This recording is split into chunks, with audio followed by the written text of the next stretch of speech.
Good morning. I don't know how many people are actually going to be in this live feed. We'll see. It's Sunday, and let's open up the windows, shall we? Oh, there's notification. I need to grab that phone. All right.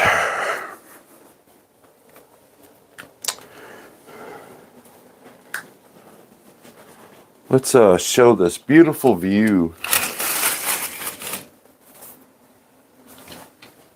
It's pretty. It's hard to tell if it's windy or not, though. Good morning.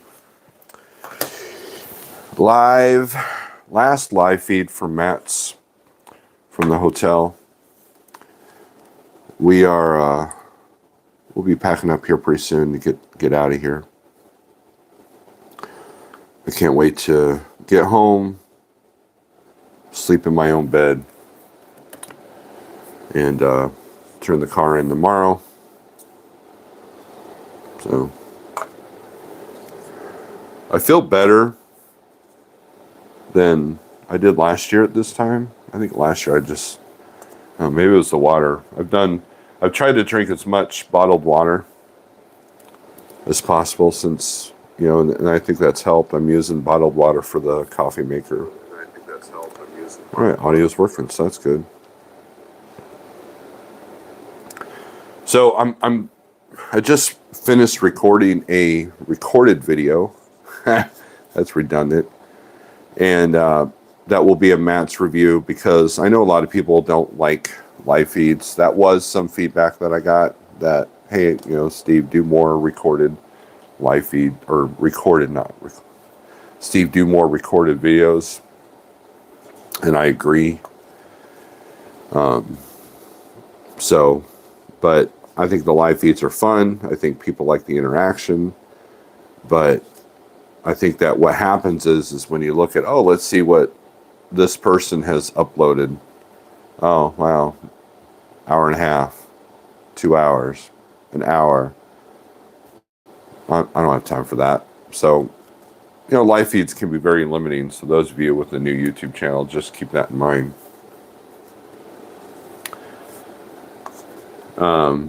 Nothing beautiful about Louisville, Kentucky. That's true. That's true. You guys want to see it?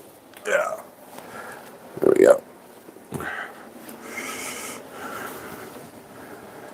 That's the 4th Street Live. There was a band playing last night. I felt sorry for that band because it would be very difficult to play guitar in the cold, windy weather that was playing last night. And by the way, that Dunkin' Donuts down there, it sucks. Like, it flat out, it's just bad. But that place wasn't bad. I know a few of the people from Thunder weren't impressed with the food there. But it's kind of a neat spot. So, the thing I don't like is all the all the one-way streets. Holy hell. My GPS took me a different way to go pick up Pale Rider every single time coming out of the downtown. Getting to the interstate.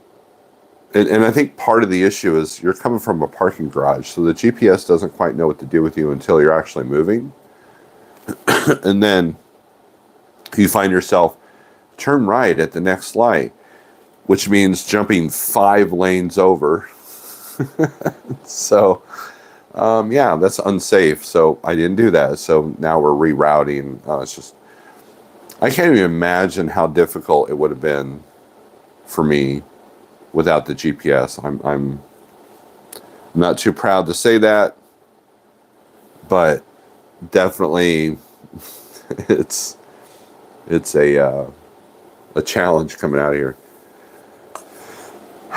See, I've got to meet quite a few people. I did get to say hi to Alex. He did a speaking event. That was pretty cool. Got to hang out with DIY and Paul from Freight Connect, so that was cool. The people from Thunder Funding and 123 Lowboard, these people were just amazing. I mean, these people took care of us. They're like family. And for the people that give Jeff crap about using these two products, these two companies, you don't realize the family that this tight knit group is, and that's important. I mean, yeah, business is important as well, but I mean, it's tough to make great connections like that with businesses these days, and to see that camaraderie that this group has for like trucking and each other is great to see that. And I'll get to the comments here soon. 123 Lowboard's got some great things coming down the line. Lauren and I really talked a lot about the future of 123, the results that his YouTube and Jeff and I's YouTubes have been able to generate. I discussed where I can improve, where we can improve. And they have some new add-ons that's going to be, could be a game changer for a lot of people. So, and he really wants to focus on educating drivers, having to navigate through the spot market. So that was pretty cool. This hotel experience has been better than last year. And the whole experience was better than last year because last year there were still some vid shutdowns going on. Half the places weren't open. One of the things you'll know about Louisville is they put the health department grade in the front window. So you kind of know up front what it looks like. Now, with that being said, the Chinese place that DIY and Shannon and DIY's wife ate at, that was a little sketchy, but it had a 99. So, take that with a grain of salt, right? And yes, we had the final last night. I had dinner with DIY, his wife, and Shannon Thomas. Shannon missed the show. Poor Shannon. I got to meet her little dog, and that dog was so excited it peed all over the seat. So, very cute puppy. And then after that dinner event, we went and hung out with the people from Thunder and 123 and just, sat at the lobby hotel restaurant and just had a few drinks and,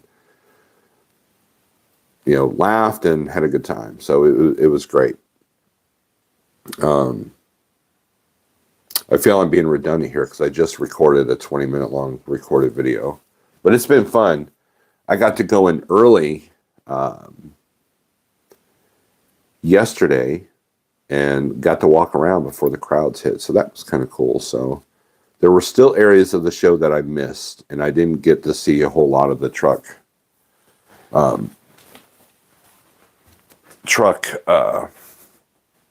show trucks. Can't talk. So, anyways, my back, knees, feet are all in pain. So I imagine a lot of that is because of the additional weight I have and also the amount of water I'm retaining and also because of what I've been eating. But it's been great food. All right, let's do some comments here. B Feline, what's up? Slice of Life, what's going on? Morning, Snorelord. Quick Hit, what up, bro? Good morning, Shannon. Nothing beautiful about Louisville, Kentucky. Yeah, I get you. Morning, folks. Dennis, what's up? CB, what's up? G Star, top of the morning, Mr. Snorelord and all drivers. Greeting from home of Columbus. Go back to the pre-GPS days and write them on your windshield in the corner. That's exactly. I still do that. I still do that. Because here's the thing, man. GPS might go out. You know, so the history with GPS, right? So when GPSs first came out, the trucking ones were ungodly expensive. They were like $800 for the first ones. And I know they have those same ones now, but you know, so you either use like a TomTom or you just kind of winged it. But then Qualcomm came out with a navigation, and the thing about that was the company said, well, this isn't truck, it's truck friendly, but it's not truck specific. In other words, it could easily send you down the wrong road if you weren't careful. And the thing about it is if it saw that you were going down a wrong road for a truck, it would reroute you. But it was kind of an any port in a storm approach. So what would happen is it would put you on 3 different non-truck routes to get off the truck route, the non-truck route you were on.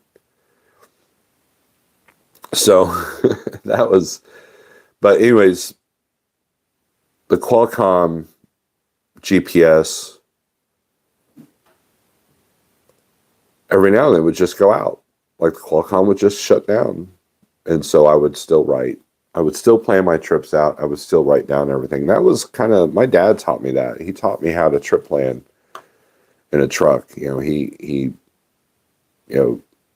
would write down, I would create a journal, like, okay, look for this exit at this mile marker. You know, I would do like a journal. It was, and then I would keep that stuff. So the next time I did that route, you know, I remembered.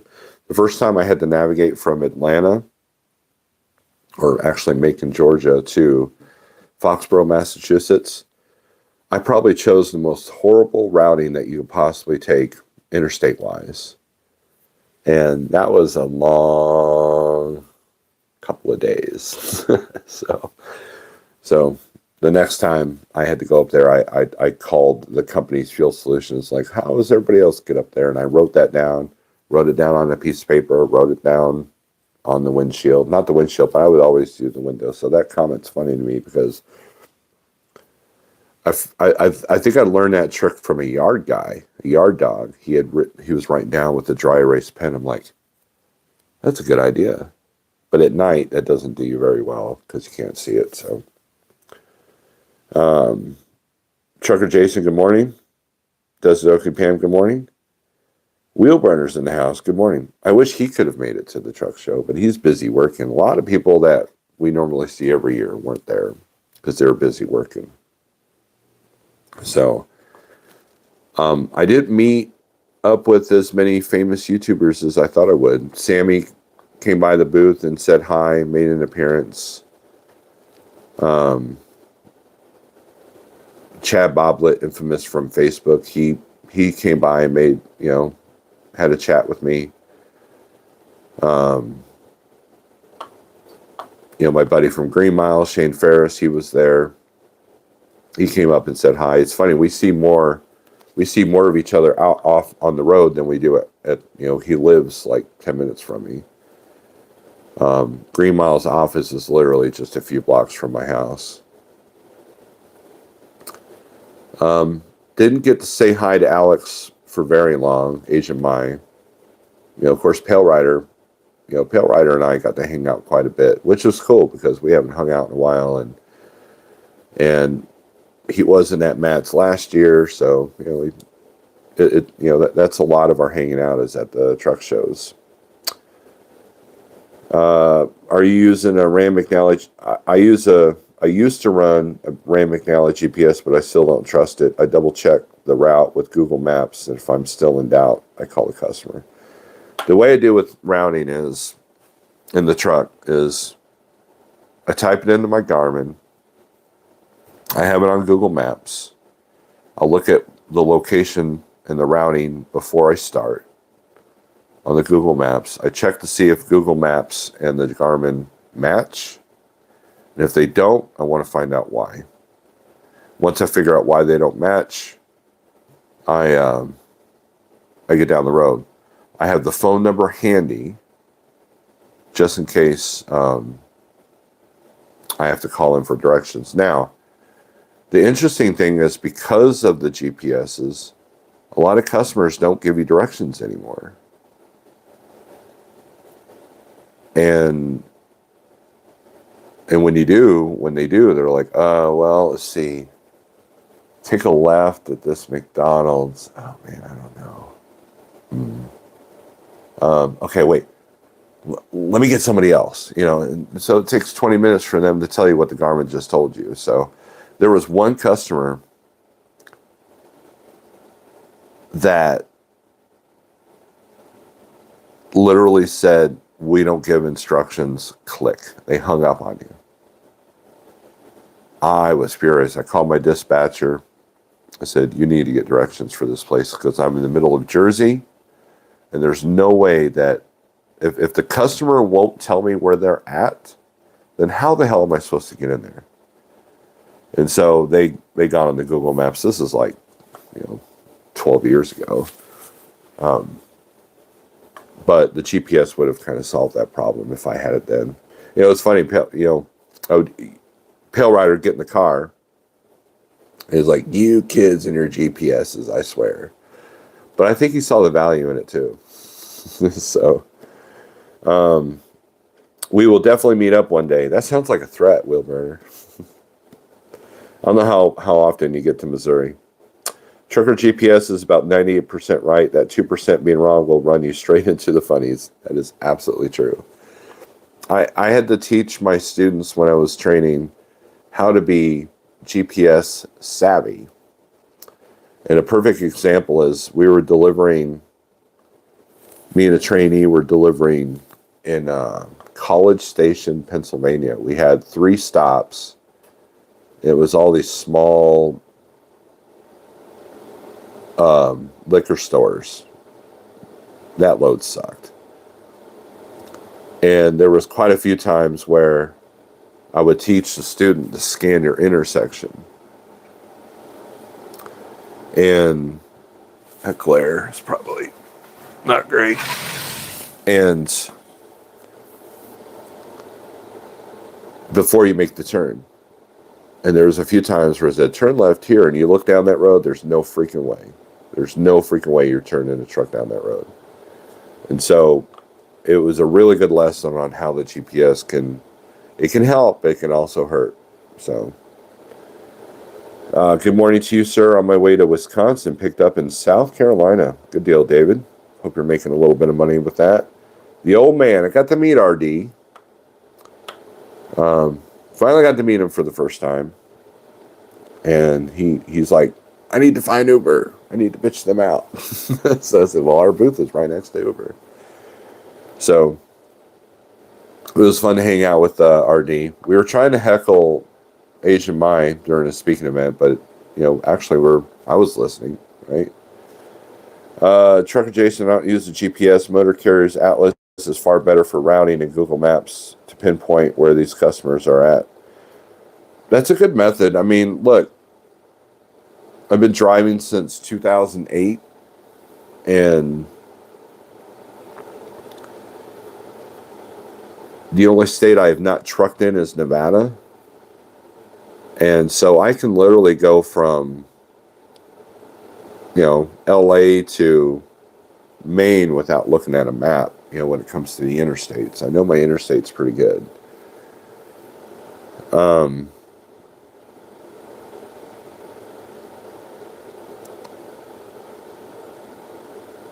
Google doesn't care about your truck size. So you have to be really careful with that. What looks obvious on the Google may not be so obvious. And it's usually areas like Arkansas or Pennsylvania or small town Ohio that rings true. I remember the Garmin didn't like this highway I was went on, but I was looking at Google. I'm like, it's like a straight shot. Man, that straight shot was a goat path in the middle of nowhere, Pennsylvania. That was fun. So, So, but SST, what's up? So other than that, it's been a great show. You know, I've showered. I gotta pack everything up and get out of here. I probably want to check out of here by 9 a.m. Checkout time's 11, but I don't want to be on the road too late. There's a lot of construction going on 64 in Illinois, and it's that annoying kind where they're resurfacing some overpasses. So you literally go from 70 to 45. Oh, every 4 or 5 miles it seems like. So it's kind of a pain in the butt. It's Sunday, so traffic coming out of Louisville, is should be fairly easy. I kept forgetting to tell you the PRS Alex Lifeson acoustics are SEs, and we're not expensive. $700 for one, and I think Guitar Center messed up on price. $500 for the other. Oh, okay. If Google put all of the weight and resources behind a truck GPS, it would be better than anything that is on the market today. That's true. I'm heading to Tulsa. I'll probably run into you. Oh, okay. Well, look for a copper colored Dodge. That'll be me. Holler on me at the CB, on the CB. Oh, wait, I can't do that. But other than that, man, it was fun. It was a good time. My body's hurting. So yesterday, I got to meet Dr. Ken Berry. So those of you who follow the keto carnivore / healthy lifestyle probably know who that is. I got to meet him. I got to show him my before and after pictures. I connected with the driver. I wish I remembered his name at this moment. I connected with him. And hopefully there'll be a collaboration. They've started a whole community based on health. I think a lot of drivers don't realize that they need to focus on health. There's like literally 10 people in this speaking event. And there's a lot of people that you look at and you're like, man, you're about to lose your CDL if you haven't lost it already. So, I mean, there's just, health is an important thing that needs to be focused on. What good's all that? What good's that new truck and your awesome budgeting and accounting skills and business health? What good is that if you can't even drive the truck? So, I'm from Illinois, and the state drags on their construction zones. I'm sorry you had to deal with that BS along I-64. Yeah, I'm going to deal with it again, right? I remember the days where all we had was a road atlas and a phone number for the shipping receivers. That was, when I first started, it was like that. I think I drove for 2 years before I even had a smartphone. And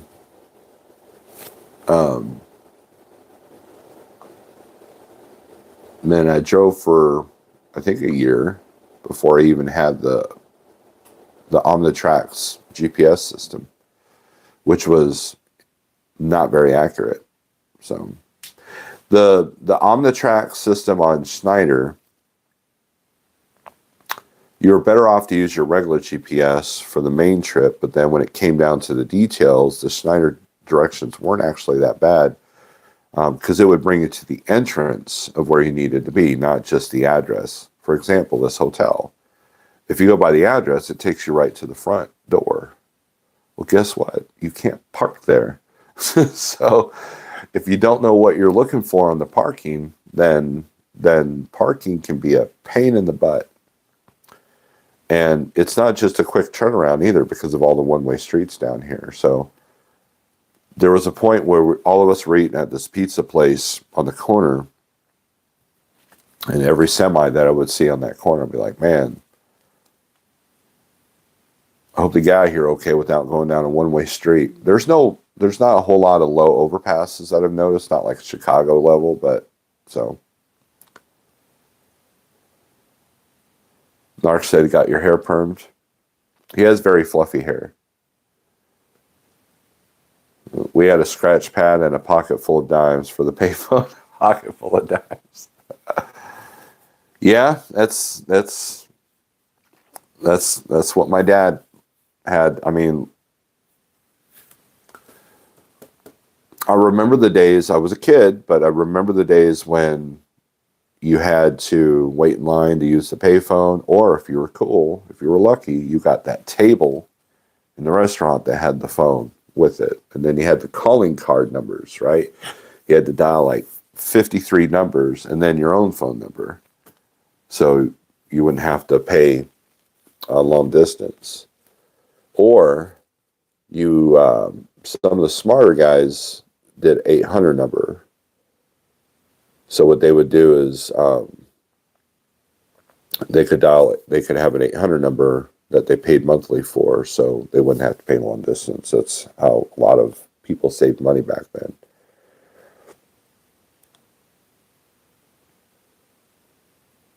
When calling cards came out, we hit the lottery. Yeah, I remember those days. I remember the days of my dad having a look at the dial-a-truck screen, the DAT low board on the TV screen.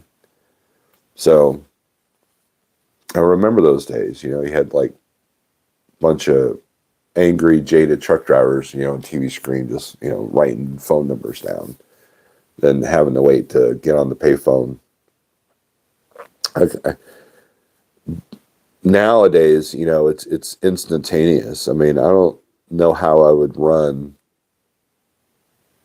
a trucking business without the internet. I mean, I just can't imagine how slow things were back then. But other than that, I just wanted to go live and do my final review.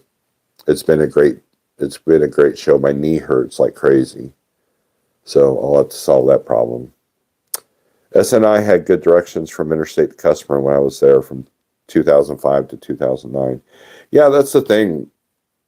The company I was working for, they had directions on the Mobile Max. Does anybody remember Mobile Max that predated Qualcomm? It would have customer directions, or at least a phone number so you can call for directions. And the smart shippers, what they would do is they would have recorded directions so you can listen to it over and over. Because you call some shipper and they'd be like, turn right on Market, turn left on 4th, turn, like really fast, so you have to like listen to it 14 times to write everything down.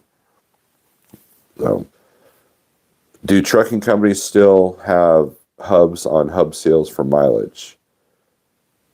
Some do, but not very many.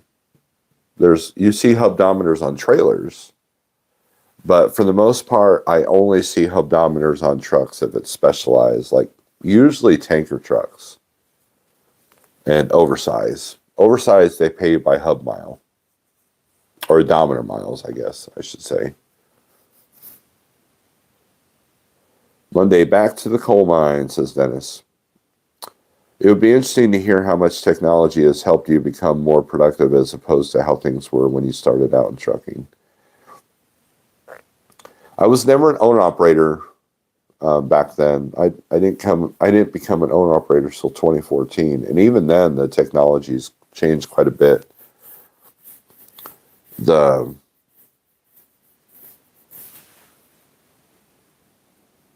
Everything's digital now.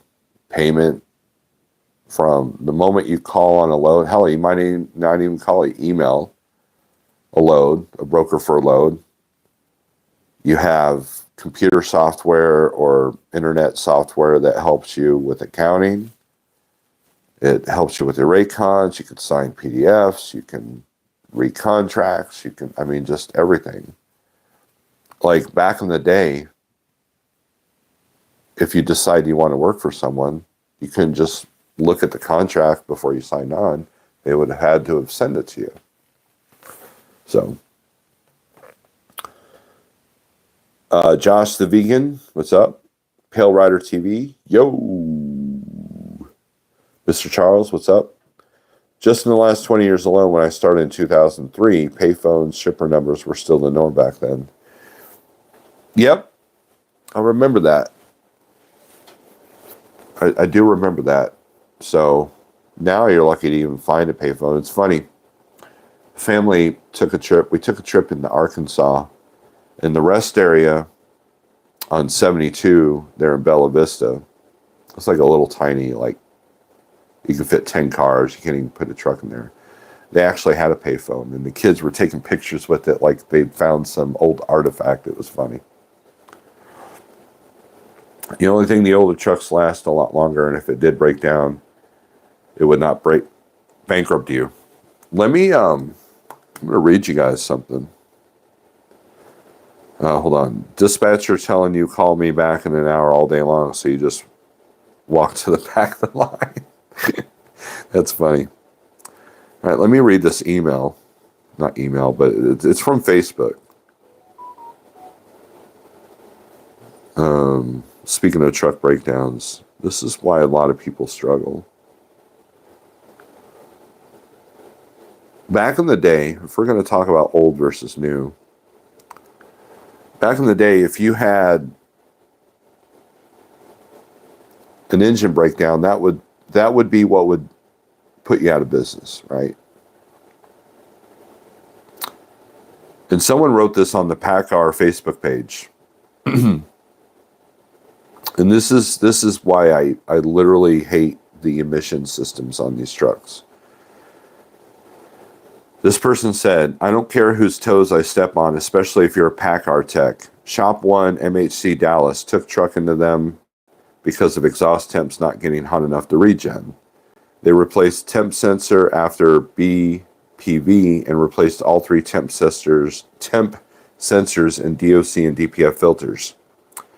Said truck was repaired, paid $2,800, drove truck 100 miles, DPF warning light came back on. Shop 2, Texarkana.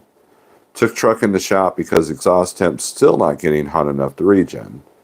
They replaced a fuse for heated def supply line that they said fuse was missing, yeah right. Then they replaced the exhaust pipe going into the DOC and then baked DOC and DPF. Said truck was repaired, paid $5,000.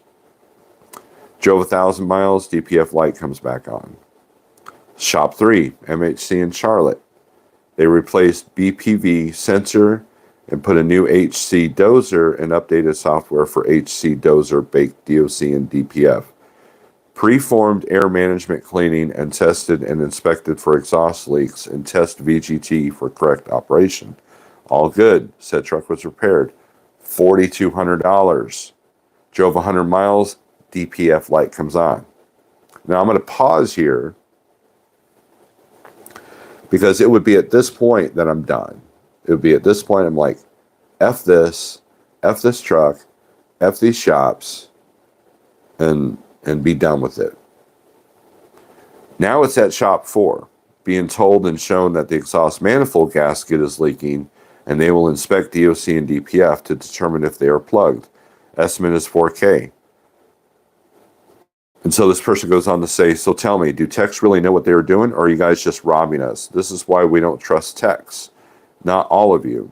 I'm sure some of you are very good at what you do, but most of you should stick to repairing lawnmowers and chainsaws. If exhaust isn't getting hot enough to do a regen, then the first shop and the other 2 should have caught the exhaust manifold leaking, especially when shop 3 claims they inspected for exhaust leaks. By the way, a year ago, this motor had an out-of-frame overhaul done. The bare block and head was painted white, so the black soot on the head is easily seen, so no excuse that it would be overlooked, especially when you claim you tested and inspected for exhaust leaks. I've put a lot of money into the emissions for parts that was just thrown at it and labor to guess. I didn't need any of that stuff, and the exhaust leak could have been found at shop 1. And it goes on to talk about the techs. So, 2,800 plus, what was it, 4,200?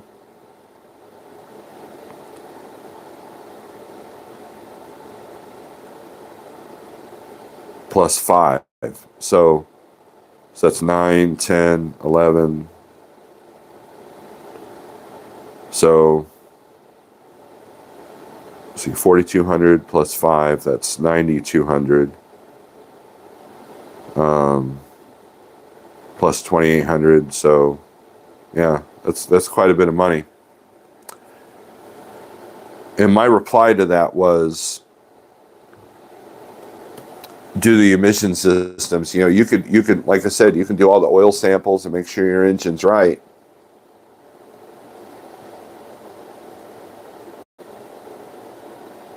And doesn't matter because the emissions will take you out. And so when you hear about people putting 20, 30 grand into a truck a year without any engine work, it's the emissions, right? And right, you're right, Dennis, parts replacers. I used to be in the auto body. And back in the day, you had to use Bondo. You replace panels that were bad off, but if you could pull the dent and Bondo it up, you were good to go, and paint it right. And they found that it's just easier to replace the panels, so the car manufacturers make it to where you have to replace the panels if there's any kind of damage. And no one uses Bondo anymore. And they take half the car apart just to blend the paint. If you're just replacing one part or one side. I don't even know if a new auto body tech would know what a dent puller is. And so these cars are built by design. And so what that does with this story that I read you with the truck, it forces an owner-operator, not forces, but I hate that term, but if you're not utilizing a new warranty, it could put you under pretty quickly. I'm under that risk because of how old my truck is, and I don't have warranty. And the shops now cater to that method, that process, which is why they always throw parts. And so if you don't have a warranty on your truck, it's very important to find a good shop that won't just throw parts at something. And then you have to notify them, look, if you do nothing but put parts on this thing and don't fix the problem, I will not be able to pay your bill. And that usually kind of makes them a little bit more cautious if you've got a relationship with the shop. And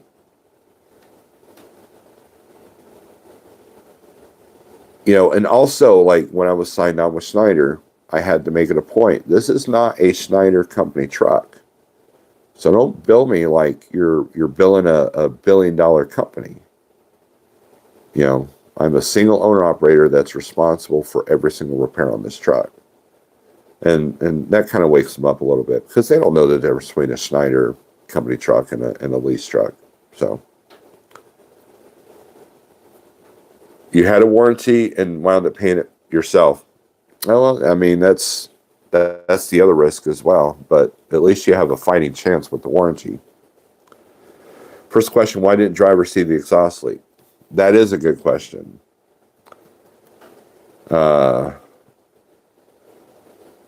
This is why I wound up with an engine rebuild. None of the techs could figure out what the problem was.